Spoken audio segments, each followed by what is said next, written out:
Hello everyone, my name is Marah, and today's case is about Timmothy Pitzen, who was 6 years old when he went missing from Wisconsin Dells, Wisconsin in May of 2011. And just a quick reminder before I get started, that I always try to do the best research and get the most accurate information I can for every single case that I cover. But with that being said, let's go ahead and get into today's case. Timothy James Pitzen was born on October 18th of 2004. He lived in Aurora, Illinois with his parents. His dad's name is James Pitzen, and his mom's name is Amy Joan Marie Fry Pitzen. He was their only child together. Timothy was said to be very active and outgoing. He was a natural leader who was at ease with both adults and kids. Timothy enjoyed going to the zoo, playing at the park. He loved to ride bike and go-karts. At the time of his disappearance, he was learning how to swim. Timothy's favorite foods were Chuck E. Cheese pizza, yogurt, macaroni and cheese, and anything from McDonald's. On the morning of May 11th of 2011, James went and dropped Timothy off at Greenman Elementary School where he was in kindergarten. Around 8:10 that morning, Amy came to the school and told them that there was a family emergency, so she checked Timothy out of school. Amy then drove her and Timothy in her blue 2004 Ford Expedition SUV to a repair shop. It was 10 a.m. when she dropped off her vehicle. This is when an employee at the repair shop gave Amy and Timothy a ride to the Brookfield Zoo. They returned back to the repair shop at 3 p.m. and picked up her vehicle. They then drove to Key Lime Cove Resort in Gurnee, Illinois, where they went and spent the night. This afternoon, when school had let out, James went to go pick up Timothy. This is when he learned that Amy had checked Timothy out that morning.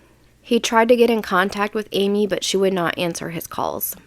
Her cell phone records did show, though, that she made several phone calls to different family members, including her mom and brother-in-law. These phone calls were made between 12 p.m. and 1:30 p.m. on May 13th of 2011. They were made from an area in northwest Sterling, Illinois, near Route 40, and Timothy was heard in the background telling Amy that he was hungry. That evening at 7:25 p.m., Amy was seen alone without Timothy at a Family Dollar in Winnebago, Illinois. This is where she bought a pen, notepaper, and envelopes. Then at 8 p.m., she was seen at a Sullivan's Food in Winnebago, Illinois, and once again, Timothy was not with her. Then at 11:15 p.m., Amy checked into the Rockford Inn in Rockford, Illinois.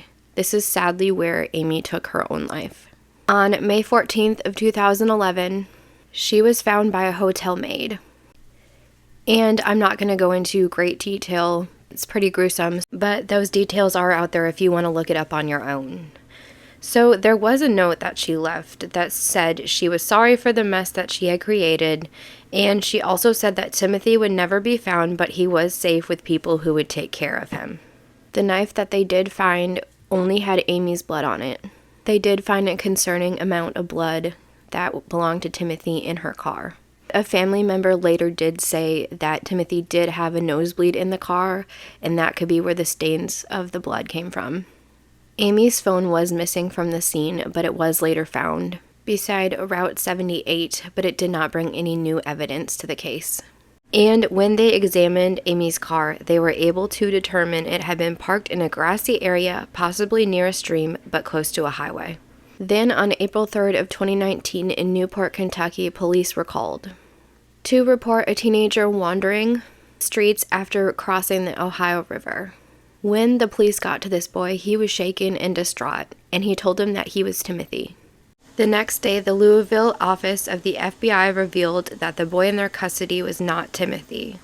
Aurora police spokesman said, "Although we are disappointed that this turned out to be a hoax, we remain diligent in our search for Timothy, as our missing persons case remains unsolved." The man who claimed to be Timothy was found to be 23-year-old Brian Michael Rennie. He was released from Belmont Correctional Institution in Ohio less than a month prior to his claim, after serving about 14 months on charges of burglary and vandalism out of Medina County. He had a history of mental illness and had been diagnosed with Asperger's syndrome and bipolar disorder, according to his brother. He was sentenced to 2 years in prison for the hoax. But Aurora police continue to investigate Timothy's case. and his disappearance remains unsolved. So if you know anything or you have any details about Timothy's case, please speak up. James does believe that Timothy is still alive and that he was kidnapped by somebody that Amy gave him to. I want to hear your opinion. Do you think that his mother did something to him? Do you think that she gave him to somebody else? It would be so amazing if he's still out there and he's able to be reunited with his dad and his family. But thank you so much for watching today's video. I hope you'll comment, subscribe, and I will see you all next time. Bye. Timothy's photo is shown age progressed to 16 years old. He is missing from Aurora, Illinois, but was last seen at a water park in Wisconsin Dells, Wisconsin. Timothy was last known to be in the company of his mother, who has since been found deceased in Rockford, Illinois. Timothy may go by the nickname Tim or Timmy.